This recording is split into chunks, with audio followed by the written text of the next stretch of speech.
In example 2, we want to solve this triangle if possible, given side or angle A has an angle of 30, side B is 12, side C is 24.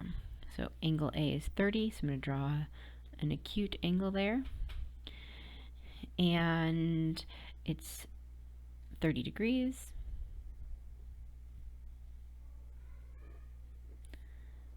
We'll call that one A. Side B is 12. And side C is 24, so I'm going to make that a little bit longer to try to indicate that it's longer than side B. And hopefully this is a somewhat accurate triangle. And then this would be angle C, and this will be angle B. So that's how I would start my drawing.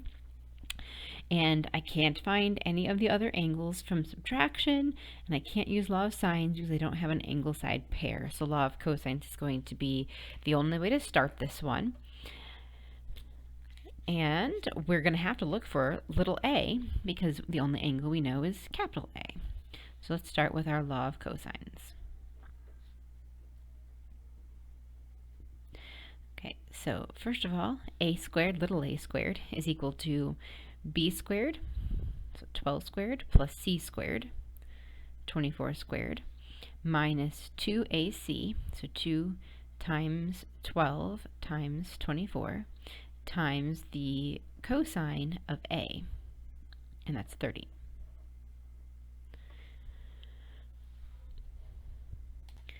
Since 30 degrees is an angle on the unit circle, I actually know the cosine of 30, so I can simplify this. 12 squared, that's 144, plus 24 squared, that's 576,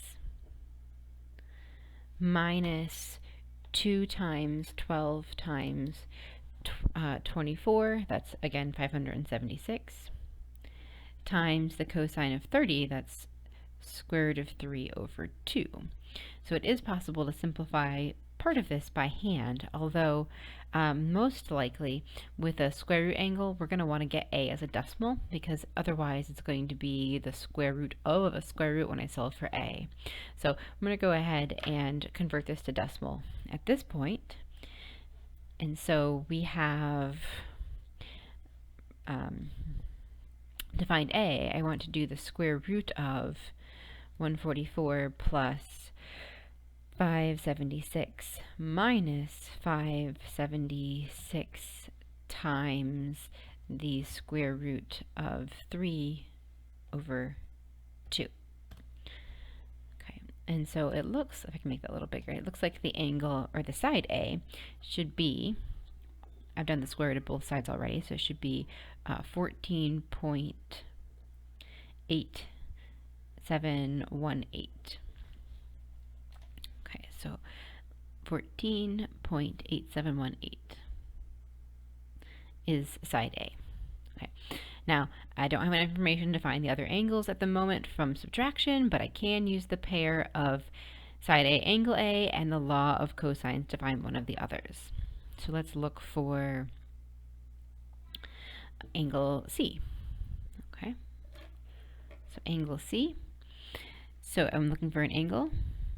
So we have our law of sines coming in here. And I'm looking for the angle, so I'm going to put sine of C on top and C's side at 24 on bottom.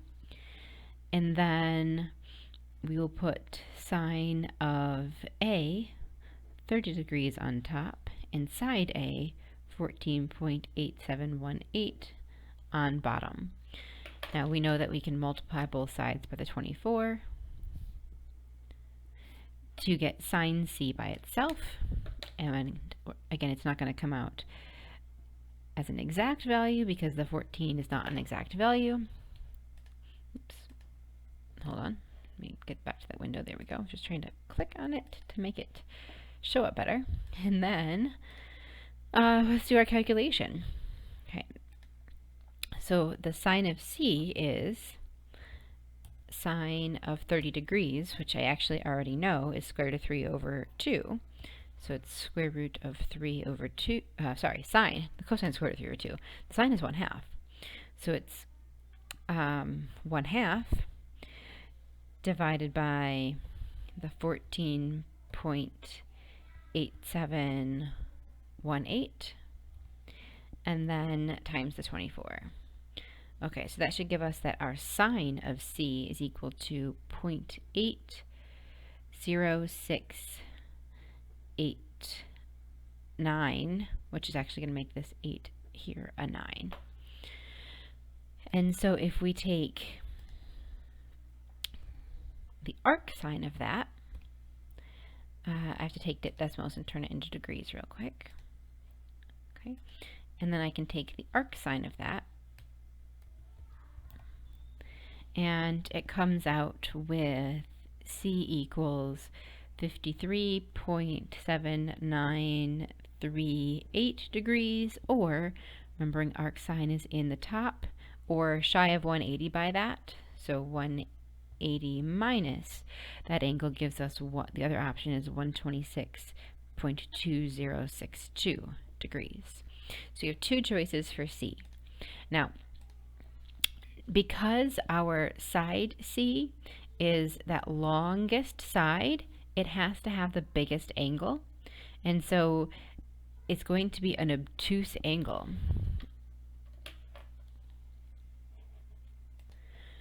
So that's going to indicate that the 53 degrees is probably not possible for this one, that it's going to be the 126. So let's subtract and see what we can find for B, and then we can verify this as well. Okay, so for B,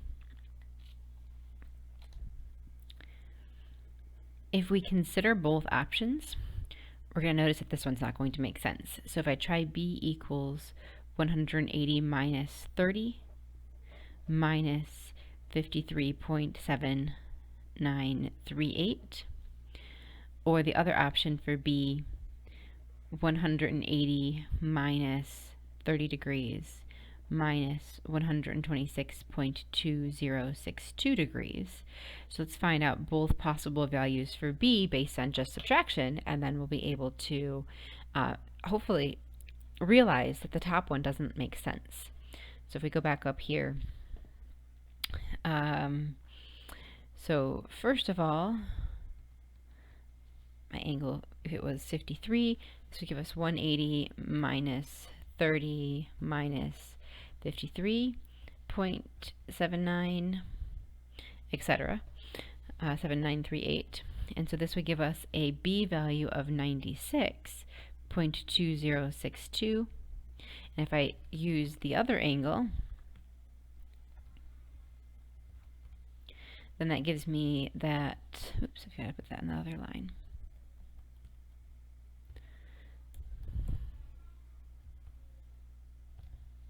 So that gives me a B value of 23.798, 7938 degrees.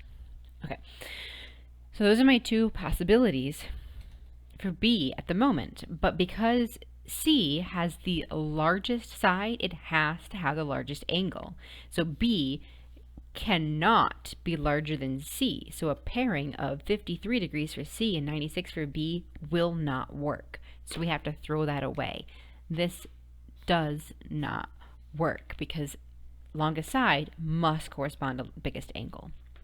Okay, so instead, our solutions are going to have the side A, the angle C has to be 126 degrees, and the angle B has to be 23 degrees.